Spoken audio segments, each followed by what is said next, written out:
Hello students, today we will start parallel plate capacitor and capacitance of an isolated conductor.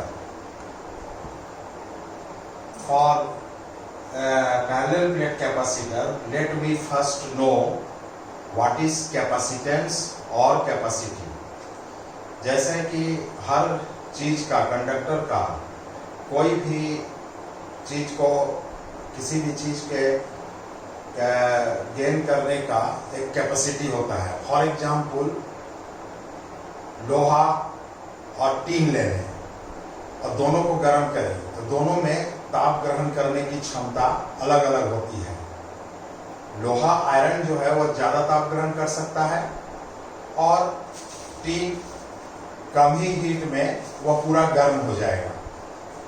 यानी कि उसके ताप ग्रहण करने की क्षमता अलग अलग होती है और इस ताप ग्रहण करने की क्षमता को हम लोग स्पेसिफिक हीट में पढ़ते हैं. और यहाँ पर चूंकि इलेक्ट्रोस्टैटिक्स में चार्ज रिलेटेड हम स्टडी करते हैं तो कैपेसिटेंस का परिभाषा क्या होगा कि the ability to store the electric charge is called capacitance or capacity of a conductor.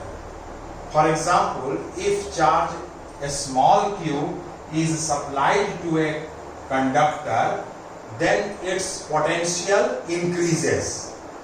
That is q proportional to v. So q becomes equal to c into v. Capital C लेंगे और capital V, CV. Where what is C? C is a constant called the capacitance of the conductor or capacity of the conductor. And the capacity of a conductor depends upon the shape and dimensions of the conductor. उसके shape और dimension पर depend करेगा. Capacitance of a conductor does not depend upon the material of the conductor. कौन सा material उस पर depend नहीं करेगा, but it depends upon the nature of the medium in which the conductor is located. या air में है या किसी और मीडियम में है, उस पर डिपेंड करता है. माने उसके रिलेटिव परमिटिविटी, डाइलेक्ट्रिक कांस्टेंट, इन सब चीजों पर निर्भर करता है कैपेसिटेंस ऑफ ए कंडक्टर. तो इस इक्वेशन से हम कह सकते हैं कि C equal to Q by V. इसलिए कैपेसिटेंस को हम डिफाइन करेंगे. अगर आया व्हाट इज कैपेसिटेंस, तो we can say capacitance may be defined as the ratio of the electric charge to the electric potential due to that charge. यानी कि यहां पर एक बात और कह सकते हैं हम कि अगर हम V को 1 वोल्ट मान लें तो C की और Q को 1 कूलम्ब मान लें. Q 1 coulomb, V 1 volt. Then C का न्यूमेरिकल वैल्यू क्या हो जाएगा? 1. C का न्यूमेरिकल वैल्यू होगा 1. तो हम ऐसा कह सकते हैं कि 10 capacitance of a conductor is 1 farad. Capacitance की यूनिट हर फिजिकल क्वांटिटी का यूनिट होता है, तो कैपेसिटेंस का यूनिट होता है फैरेड. तो capacitance of a conductor is 1 farad if 1 coulomb of charge is required to raise its potential by 1 volt. Farad was the name of the scientist. उसके honour पर कैपेसिटेंस का यूनिट रखा गया और इस फैरेड को हम कैपिटल F से डिनोट करते हैं. Capital F for farad. What is farad? Q by V, so coulomb by volt. Its unit can also be written as CV inverse. It means coulomb per volt. Its smaller units are 1 farad is a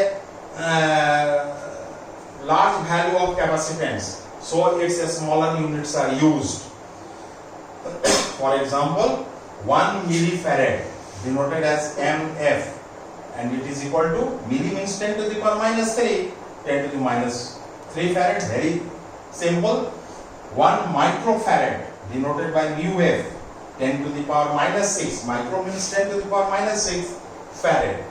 1 nanofarad equal to 10 to the power minus 9 farad, and 1 picofarad 10 to the power minus 12 farad. Picofarad is the smallest unit of capacitance of a conductor.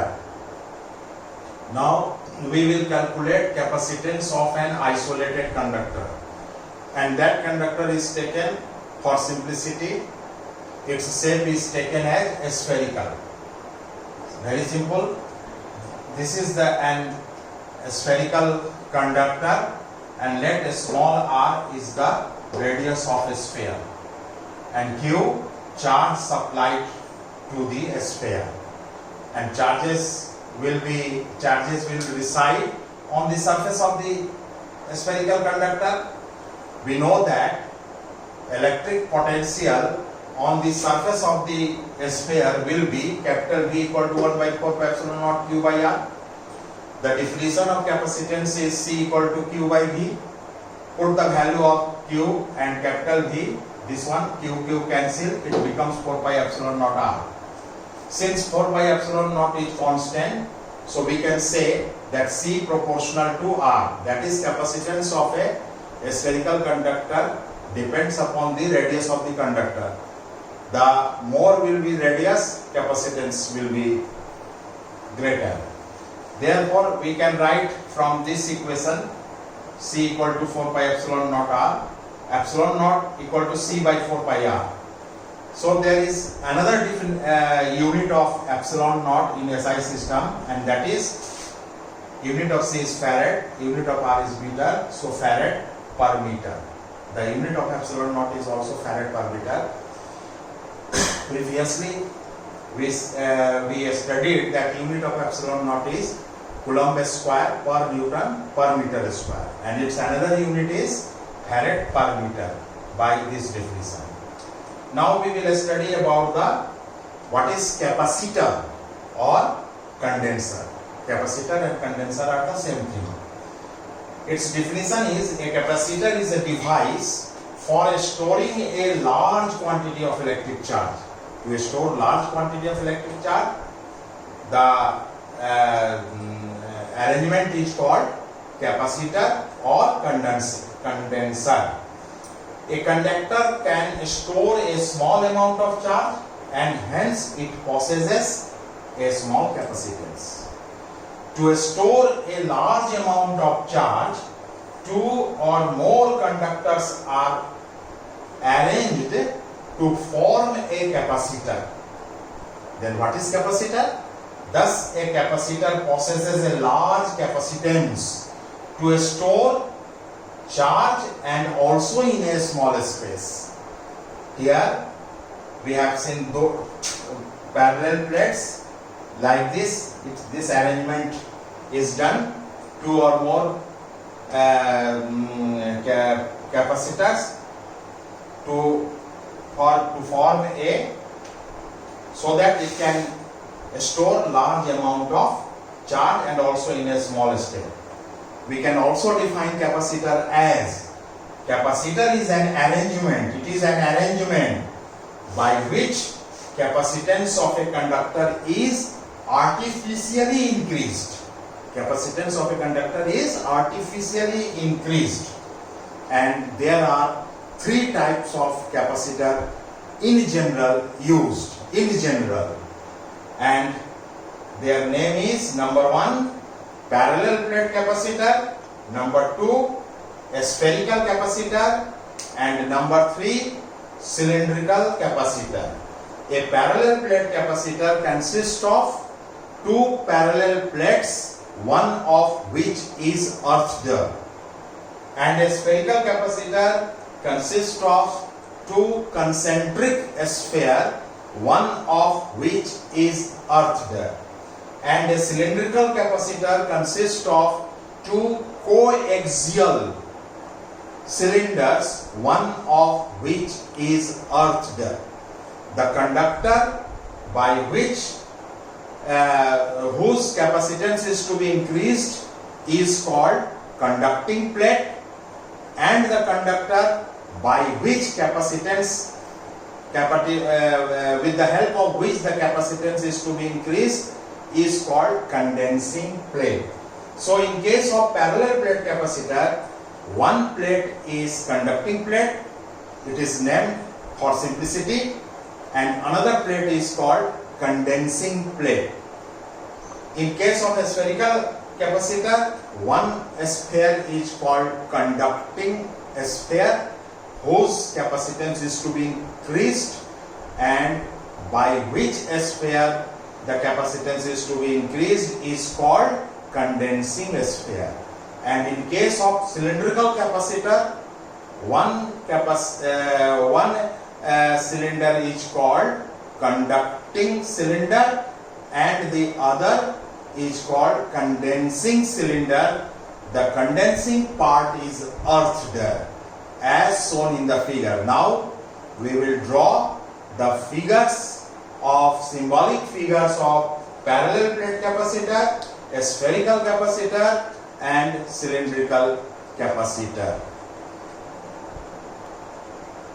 These are the figure of three types of capacitor. Number one is parallel plate capacitor.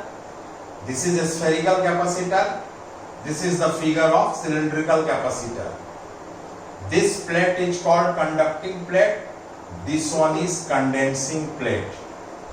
This is conducting a sphere and this is condensing a sphere. This one is conducting cylinder and this is condensing cylinder. These are coaxial cylinder, concentric spheres, and here it is parallel plate capacitor. Names are written here. The parallel plate capacitor consists of two parallel plates, one of which is earthed. Always condensing plate is to be earthed. A spherical capacitor consists of two concentric spheres, one of which is earthed. Similarly, cylindrical capacitor consists of two coaxial cylinder, one of which is earthed. Now we will calculate the capacitance of a parallel plate capacitor, which is written in our syllabus of semester 2 Physics Honors CC 3. For this, the figure is drawn here. The figure is drawn here. Parallel plate capacitor has two parallel plates. The conducting plate is named as D and the condensing plate is named as F, which is earthed. This is the sign of earthing. Let small d is the distance between two plates. This distance is very small, but for simplicity figure is shown at a larger distance. And what is capital A? Capital A is area of each plate. D is distance between two plates, self-explained. Let Q is the charge supplied to conducting plate D. This is the supplied charge. So a charge will be induced in the condensing plate and it is written as minus Q. Minus Q is induced charge in condensing plate F. It is clear that due to charge Q on plate D and minus Q on plate F, electric field E is set up between the two plates from D to F, because direction of electric field is always from positive plate to negative plate. And when there is a charges in these two plates, let capital V is the potential difference between two plates. There will be a potential difference between two plates and that is capital V. So E is electric field is also defined as ratio between potential difference to the distance between two plates. From this formula V becomes E into D. Now sigma is the surface charge density of plates. Surface charge density means charge per unit area is called surface charge density. We have already studied about the Gauss's theorem and its application. Then from application of Gauss's theorem we know that electric field E equal to sigma by epsilon naught. All these things are proved in our topic Gauss's theorem and its applications. When the medium is air or free space or vacuum, we use permittivity, absolute permittivity, epsilon naught. So put the value of E here, we get V becomes sigma d by epsilon naught, because V is ED. V is ED and E is sigma by epsilon naught. It becomes sigma by epsilon naught into D. Again, sigma is equal to charge per unit area, Q by A. So it becomes QD by A epsilon naught. Now the formula for capacitance of a conductor, here we have the capacitor is Q by V. Put Q here. We have already calculated V equal to this much, QD by A epsilon naught, Q cancelled out. It becomes A epsilon naught by D. So capacitance of formula for the capacitance of a parallel plate capacitor becomes C equal to A epsilon naught by D. From this expression we can conclude that capacitance of a parallel plate capacitor depends upon the area of the plate, that is its shape and dimension. It depends upon the permittivity of the medium, and these two are directly proportional. And C, capacitance of a parallel plate capacitor, is inversely proportional to the distance between two plates. All these things can be asked in objective question of 1 mark each. Now, instead of 3R, if K is the dielectric constant of the medium between the two plates, then we can similarly prove, it can be proved, that C is equal to capacitance of a parallel plate capacitor is equal to K A epsilon naught by D, or we can say K multiplied by capacitance of a parallel plate capacitor when the medium is air. Here one conclusion may also be given, and that is that capacitance of a parallel plate capacitor increased by increasing the value of dielectric constant of the medium. This is all about our topic for today. We will meet again in next class, and thank you very much and wish you happy nice day.